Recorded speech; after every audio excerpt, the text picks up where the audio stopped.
नमस्कार साथियों, मैं एक बार फिर से हाजिर हूँ आपके सामने एक नई वीडियो को लेकर के।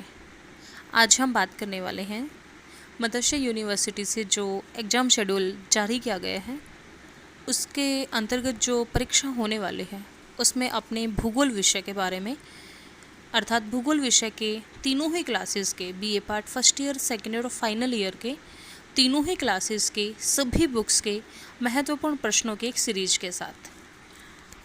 उम्मीद करती हूँ आपको ये प्रश्न की जो सीरीज़ है ये आपको पसंद आएगी और परीक्षा की दृष्टि से आपके लिए लाभदायी होगी।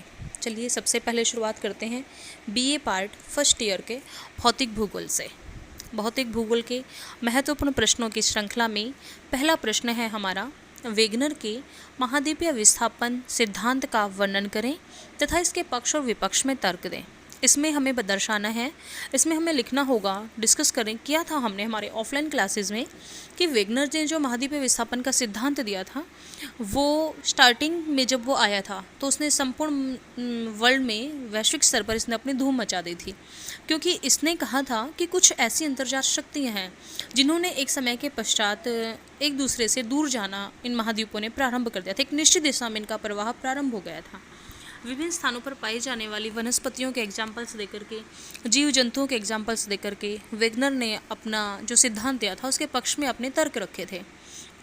साथ ही इसने महाद्वीपों की जो वर्तमान श्रृंखला, वर्तमान जो उनकी पोजीशन है उसमें एक दूसरे की जगह पे इसके साथ में उनको सेट करके इसने बताया था कि इस तरह से अगर हम इनको रखते हैं तो पेंजी और पेंथाल्सा की जो सिचुएशन बनती है वो फिर से सेम हो जाती है।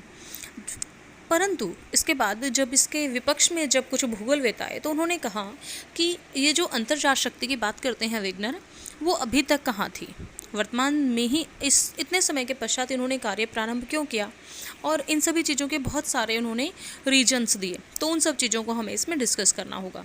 हमारा नेक्स्ट क्वेश्चन है, ज्वालामुखी से क्या अभिप्राय है और ये कितने प्रकार के होते हैं। ज्वालामुखी के द्वारा निर्मित स्थलाकृतियों का वर्णन करें।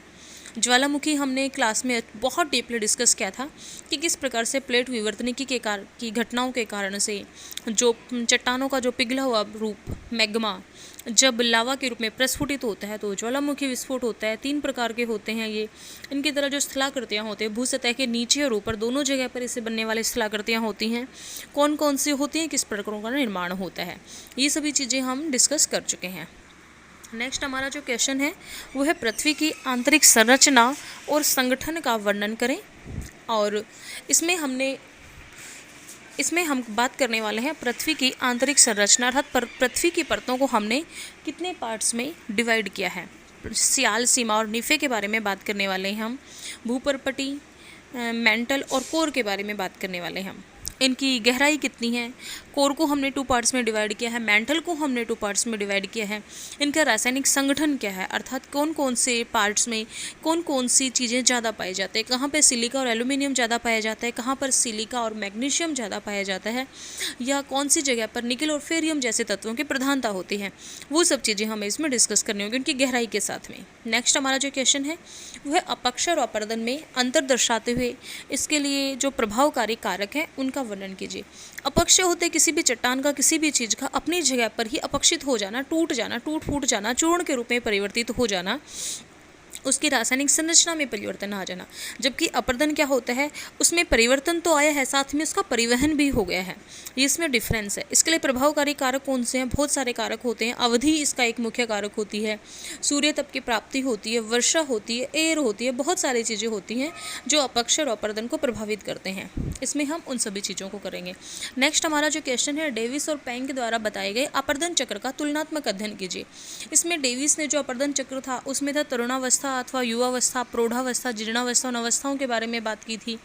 फिर पेंक ने भी इसके विरोध में जस्ट अपोजिट बात की थी, कुछ नए शब्दों के साथ बात उसने भी वही रखी थी लेकिन नए शब्दों के साथ में। इन दोनों की तुलना करते हुए हमें इन दोनों के बारे में डिस्कस करना है इसमें। नेक्स्ट हमारा जो क्वेश्चन है वो है वायुमंडल के संगठन और संरचना को दर्शाइए तथा प्रत्येक परत का वर्णन कीजिए। इसमें वायुमंडल में कौन कौन सी गैसेज हैं, मुख्य रूप से विभिन्न प्रकार की गैसों का एक सम्मिलित रूप है, और ये गैसें कितनी मात्रा में कौन सी पाई जाती हैं, हमारे लिए कौन सी बहुत आवश्यक होती है, कौन सी जीवनदायिनी गैस है, कौन सी सर्वाधिक मात्रा में पाई जाती है, कौन सी गैसेज भारी होती हैं, कौन सी गैसेज हल्की होती हैं। साथ ही वायुमंडल को हमने कितने पार्ट्स में डिवाइड किया है, कितने मंडलों में विभाजित किया है, जैसे शोभमंडल, समताप मंडल, मध्य मंडल, आयन मंडल, बहिर्मंडल। शोभमंडल की विशेषताएं लिखेंगे कि मौसम परिवर्तन से संबंधित जितनी भी घटनाएं होती हैं शोभमंडल में होती हैं। बादलों का निर्माण, जितनी भी गतिविधियां होती हैं। समताप मंडल में तापमान की समानता है। समताप मंडल और शोभ मंडल इन दोनों का ही थोड़ा थोड़ा पोर्शन लेने से हम ओजोन लेयर बन जाती है, जिसमें O3 अर्थात ओजोन गैस की प्रधानता होती है, जो हमारे पृथ्वी पर आने वाली, सूर्य से आने वाली पराबैंगनी किरणों से हमारी रक्षा करती है, जो कि सभी प्राणी जगत के लिए त्वचा कैंसर का कारण बन सकती है। वो सब करेंगे। आयन मंडल में आयन कणों की प्रधानता होती है, जो कि दूर संचार के लिए बहुत उपयोगी होते हैं। बहिर्मंडल में हल्की गैसें पाई जाती हैं। वो सभी चीज़ें हमें इसमें करनी होगी। नेक्स्ट हमारा क्वेश्चन है वाताग्र क्या है। चक्रवात निर्माण में वाताग्र की भूमिका क्या होती है। वाताग्र ठंडी और गर्म वायु राशियों के मिलने से जो एक चक्र का निर्माण होता है वो वाताग्र होता है, और ये चक्रवात निर्माण में बहुत ही महत्वपूर्ण भूमिका होती है। बिना वाताग्र के चक्रवात का निर्माण नहीं हो सकता। वो सारी कंडीशंस जो हमने डिस्कस की थी वो हम इसमें लिख देंगे। नेक्स्ट हमारा क्वेश्चन है सूर्यातप किसे कहते हैं। सूर्यातप प्राप्ति को प्रभावित करने वाले कारक कौन कौन से हैं। सूर्यातप होता है सनरेज जब आती हैं अर्थ पर, तो उसमें से हमें जो हीट मिलती है, ऊष्मा की जो प्राप्ति होती है, दैट्स कॉल्ड सूर्यातप। उसे हम सूर्यातप कहते हैं। इसको प्रभावित करने वाले जो कारक होते हैं वो भी विभिन्न प्रकार के होते हैं। अक्षांश से कितनी दूरी पर है, कौन से अक्षांश के आसपास है, समुद्र तल से ऊंचाई कितनी है, सूर्य के अभिमुख ढाल पर है या विमुख ढाल पर है। बहुत सारी चीज़ें होती हैं जो कि मैटर करती हैं कि किसी स्थान पर सूर्यातप की जो प्राप्ति होगी वो कितनी मात्रा में होगी। नेक्स्ट हमारा जो क्वेश्चन है वो है महासागरीय धारा किसे कहते हैं, और महासागरीय धारा किसे कहते हैं। अटलांटिक अथवा प्रशांत महासागर की धाराओं का वर्णन कीजिए। इसमें हम बात करने वाले हैं महासागरीय धाराओं के बारे में, अर्थात महासागरीय जल का एक निश्चित दिशा में संचरण, किसी निश्चित दिशा में जाना, दैट्स कॉल्ड महासागरीय धारा। ये महासागरीय धाराएं जो होती हैं अपने आसपास के स्थलीय वातावरण से बहुत अधिक प्रभावित होती हैं। उनके आसपास जैसा भी स्थलीय भाग पाए जाते हैं, जैसा भी क्षेत्र पाए जाते हैं वो, और जिस स्थान पर वो पहुंचने वाली होती हैं वहाँ, वो दोनों पर ही डिपेंड करती है कि वो किस प्रकार की जलधारा होगी। इसमें पूछा गया अटलांटिक और प्रशांत महासागर की धाराओं का वर्णन कीजिए। तो अटलांटिक महासागर और प्रशांत महासागर दोनों के बारे में एक साथ नहीं पूछा जाएगा, लेकिन ये दोनों ही महत्वपूर्ण है। इन दोनों में से कोई भी पूछी जा सकती है, इसलिए आपको ये दोनों रेडी करने होंगे। नेक्स्ट हमारा जो क्वेश्चन, निम्नांकित पर टिप्पणी कीजिए।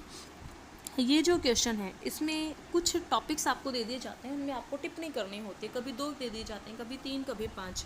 वो एग्जामिनर जब एग्ज़ाम सेट करते हैं, क्वेश्चन पेपर सेट करते हैं, उस टाइम पे डिपेंड करता है। पहला है प्लेट विवर्तनिकी।